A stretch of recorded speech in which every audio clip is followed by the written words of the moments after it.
अस्सलाम वालेकुम व्यूवर, कैसे उम्मीद करता हूँ आप सब ठीक होंगे। आज की वीडियो में हम देखेंगे कि वर्ड में हमने जो है वो टेबल इंसर्ट करना है तो वो किस तरह किया जा सकता है, और उसके जो टेबल के स्टाइल को चेंज करना है। टेबल के स्टाइल ऑप्शन जो है वो कौन कौन से हैं, किस तरह हम टेबल का स्टाइल जो है वो चेंज कर सकते हैं। तो आपने वर्ड ओपन कर लेना, उसमें आपके पास ब्लैंक पेज होगा। आपने जो है वो इंसर्ट के ऑप्शन में जाना है। इंसर्ट के ऑप्शन में जाके यहाँ पे टेबल है, टेबल के ऑप्शन पे आपने क्लिक करना है। तो नीचे आपके पास रोज़ और कॉलम आ जाएंगी। आपको जितने भी रोज़ और कॉलम चाहिए आप यहाँ से ऐड करें। जिस तरह हमारे पास अब हमें 2 रोज़ और 4 कॉलम हम ऐड कर रहे हैं, तो यहाँ से आप इंसर्ट टेबल आसानी से कर सकते हैं।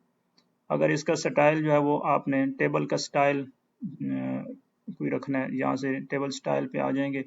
टेबल स्टाइल पे ये मुख्तलिफ स्टाइल आ रहे हैं। आपको जिस भी स्टाइल का टेबल पसंद है वो आप यहाँ से सिलेक्ट कर लेंगे। फॉर एग्जांपल जिस तरह ये मैं सिलेक्ट कर लेता हूँ।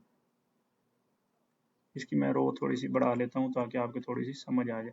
तो ये ऊपर जो है हेडिंग एक तो शेड हुई है और एक ये इसकी शेड हुई है, मतलब कलर हुआ है। ठीक है। इसके बाद आपने सेलेक्ट करने के बाद आपने जो है ये शेड अगर ख़त्म करना है तो आप ये हेडर जो रो है इसको यहाँ से आपने अनचेक कर देना है, ये ख़त्म हो जाएगा। ठीक है। ये रो जो शेड हुई थी ख़त्म, अगर दोबारा करेंगे तो ये शेड हो जाएगा। आपको आसानी से यहाँ से आप ख़त्म कर सकते हैं। इसी तरह ये कॉलम जो है बैंडेड रो, ये जो रो जो है ये रो शेड हुई है हल्की, और इस तरह ये रो हुई शेड हुई है। इसको भी ख़त्म करना है तो बैंडेड रो को करेंगे, ये हमारे पास ये कलर ख़त्म हो जाएगा। फर्स्ट कॉलम जिस तरह ये बैंडेड हुआ है, इसको फर्स्ट कॉलम कलर हुआ है, तो इसको हम ख़त्म करना चाह रहे हैं, यहाँ से अनचेक करेंगे तो ख़त्म हो जाएगा।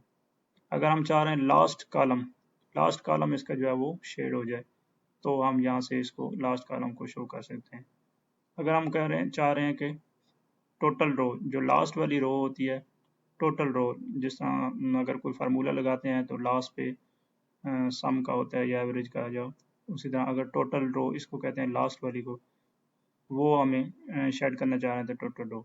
इसी तरह हम अगर कॉलम कोई बैंडेड करना चाह रहे हैं तो कॉलम, एक कॉलम कलर होगा, उसके बाद सफ़ेद होगा फिर उसका। तो इस तरह आप कॉलम के स्टाइल चेंज कर सकते हैं। Thank you.